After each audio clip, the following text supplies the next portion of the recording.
Today we talk about market storms, not to create fear, but to prepare with clear eyes and calm minds. Financial crashes may seem sudden, but they're rarely random. They come from long periods of growth, rising optimism, and easy money that stretch too far until the weight of debt, risk, and emotion pulls everything back down. By understanding how these cycles form, spread, and end, we can learn how to stay steady while others panic, and how to make smart, realistic choices that protect what truly matters. A crash begins when confidence breaks. Prices fall faster than people expect, loans tighten, and panic replaces patience. Yet before the fall, there are always signs. High prices disconnected from real earnings, borrowing that grows faster than wages, and a feeling that this time is different. We saw this in 1929 with stocks bought on borrowed money, and again in 2008 when home loans went to people who could not repay them. Both times the problem began with too much faith in endless growth and ended with a painful return to balance. Today, the world faces a mix of similar pressures. Many large companies carry the weight of the stock market. Homes are priced far above average incomes. Governments owe record levels of debt, and interest rates have climbed after years of being low. When all these parts, stocks, housing, bonds, move together, small shocks can spread faster than ever before. It doesn't mean disaster must come this year or next, but it does mean we are living through a fragile moment that calls for awareness and preparation, not denial or blind hope. Financial crashes rarely announce themselves. They often start with something that seems minor: a major company missing profits, a bank reporting surprise losses, or a sudden rise in global tension that shakes energy markets. When systems are already stretched, that spark can start a chain reaction. People who borrowed too much are forced to sell, computers trigger automatic trades, and fear spreads faster than reason. Within days or weeks, what looked like a small correction becomes a storm that tests everyone's patience and planning.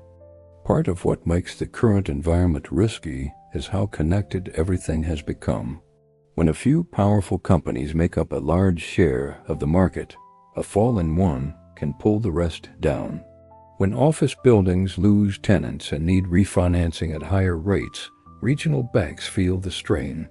When the government must borrow more while investors are losing trust, interest rates rise, making debt harder to manage.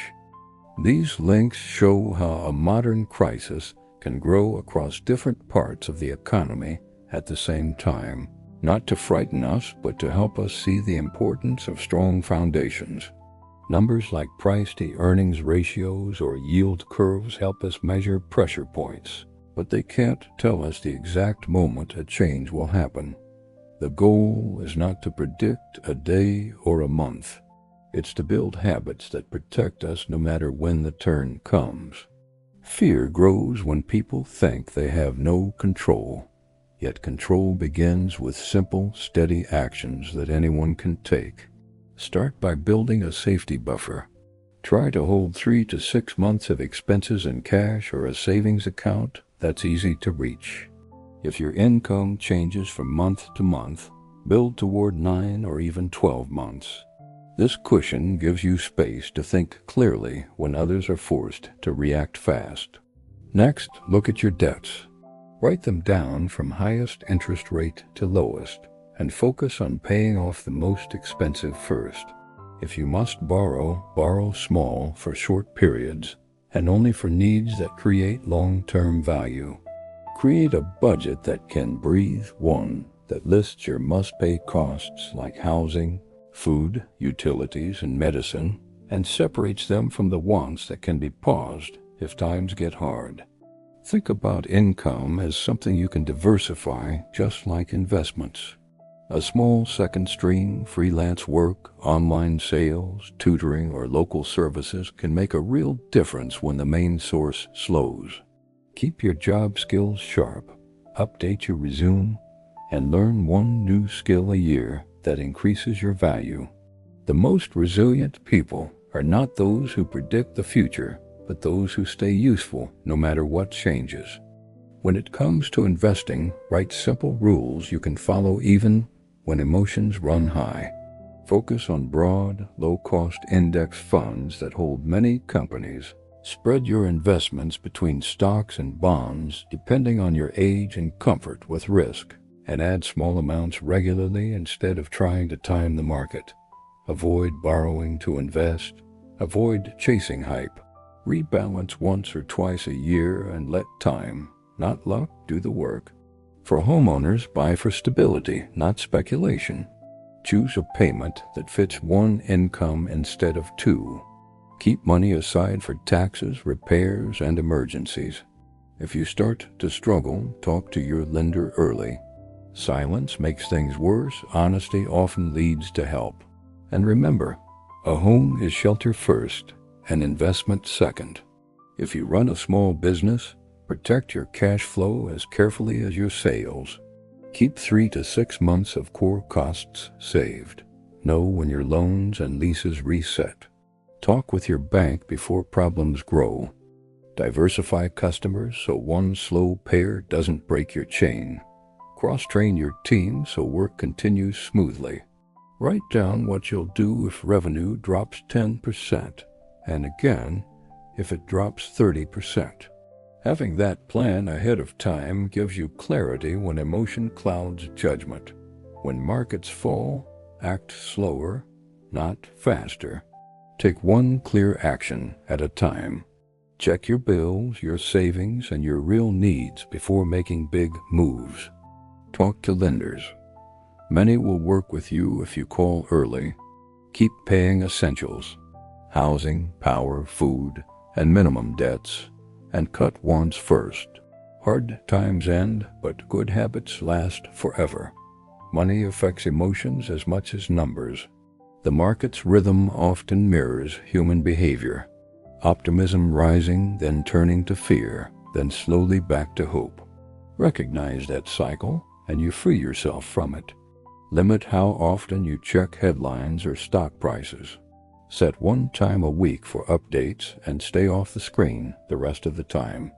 Write down a few sentences you'll read when panic hits. I made a plan for this. I will not make big decisions today. I will focus on what I can control. That simple script can save you from costly mistakes. If you have a family, hold a calm meeting. Share your plan together. What money comes in, what must go out, what you can adjust, and how you'll support each other if work slows. Assign small actions to each person. Children can help save on energy or food waste, which gives them pride and teaches resilience. Teamwork reduces anxiety for everyone. For people close to retirement, the risk is different. Market drops can hurt just when you start living on your savings. To soften that blow, keep 2 to 3 years of living expenses in cash or short-term bonds and refill that cushion only after markets recover. For younger workers, time is your strongest ally. Focus on low living costs, regular savings, and learning new skills. Those habits create freedom faster than any market trick. Above all, remember that downturns do not erase opportunity. After every storm, new ideas rise, old systems reset, and innovation grows from necessity. Your goal is not to predict the storm, but to sail through it. Think of your financial life like a boat. On calm waters, anyone can steer. In heavy waves, the best captains slow down, check their ropes, point their bow toward the waves, and ride them out with patience. You don't control the weather, but you control your vessel. How it's built, how it's balanced, and how you respond. Crashes come and go, but strength comes from preparation. Fear grows in silence, but confidence grows through action. Build your buffer, lower your risks, learn something new, and remind yourself that every cycle, no matter how dark, eventually ends. If this story helped you see the bigger picture, stay with me here on Financial Sci-Fi. I share simple, honest stories about money, technology, and how our choices today shape the world we'll live in tomorrow. One clear story at a time.